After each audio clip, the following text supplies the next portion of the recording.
The 1932 presidential election by Courtney Vance.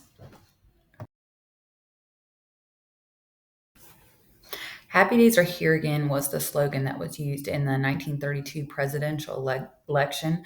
The slogan was used by the Democratic candidate Franklin D. Roosevelt when he ran against Herbert Hoover. During the time period of this election was the Great Depression. Americans were feeling super despondent. Unemployment was everywhere you looked. Bread lines and soup kitchens were necessary in emerging cities. Banks closed everywhere. Farms were foreclosed upon, and hope had almost all but dried up.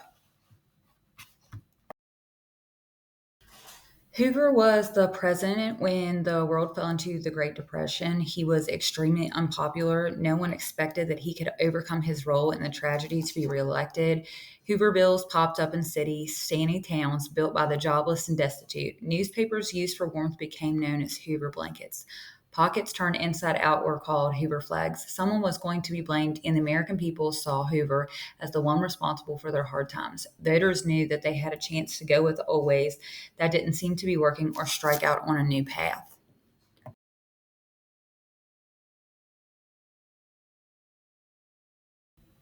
FDR was the governor of New York and had run as vice president. His name was a familiar one, reminding people of his presidential relative Theodore Roosevelt. He had been stricken with polio years earlier, but that didn't seem to counter the strength and positivity that he vowed. He promised bold, persistent experimentation to solve the economy and lessen the people's suffering. People wanted to believe in his campaign slogan, Happy Days Are Here Again. Political campaign song ever, Happy Days Are Here Again, was the center of the running theme of his victory. The first of four, Happy Days, provided just the kind of hope and positivity that Americans were kind of looking for at that point. If you vote for FDR, the good times are just around the corner. The song was written in 1929 by songwriters Milton Ager and Jack Yellen. Happy days are here again, the skies above are clear again. Let us sing a song of cheer again. Happy days are here again. All together shouting. So in 1932, about 25% of all workers were unemployed. Hundreds of thousands of Americans had had their homes foreclosed upon, and drought had caused people to abandon farms in Colorado, Kansas, Oklahoma, and Texas. Those people then migrated west. Roosevelt made able use of newsreels and the radio outlining his plans for the country, accompanied by his campaign song, and it worked.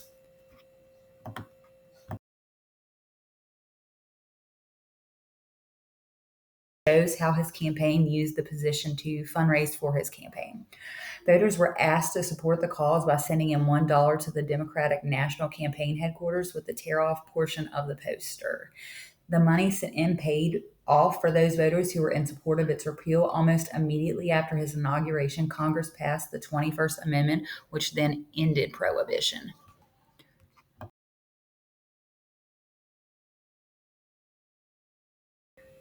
Roosevelt's Happy Days Are Here Again political campaign was extremely successful. On election day, he brought a landslide victory for the Democrats. Roosevelt earned 58% of the popular vote and 89% of the electoral vote. Not only was his first campaign successful, but Roosevelt went on to be reelected multiple times. He was elected originally in 1932 to fight depression, but when he was reelected in 1940, it was because the American people believed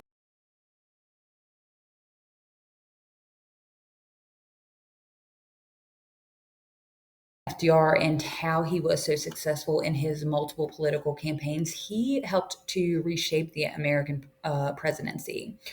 According to William E. Lichtenberg, through his fireside chats, he delivered it to an audience via the new technology of radio. FDR built a bond between himself and the public, doing much to shape the image of the president as the caretaker of the American people. Thus, this probably resulted in his success and his ability to be reelected for four more terms as the president.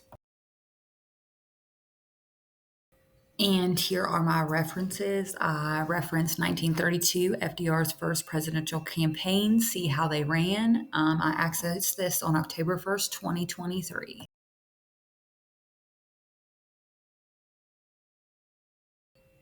Becoming a leader, FDR for Freedoms, fdrforfreedoms.org, accessed October 1st, 2023.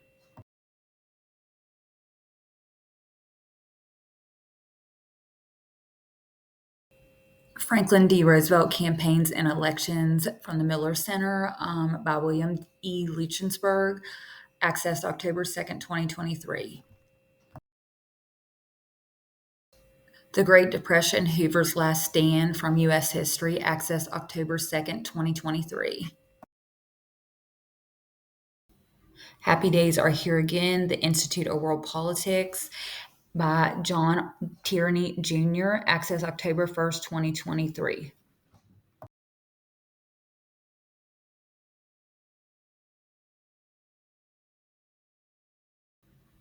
I hope you enjoyed this video. Fun fact, FDR was my late grandfather and grandmother's favorite president, so I really enjoyed making this video. And once again, this video was by Courtney Vance for History 341, Section B01, Professor Mark Feld.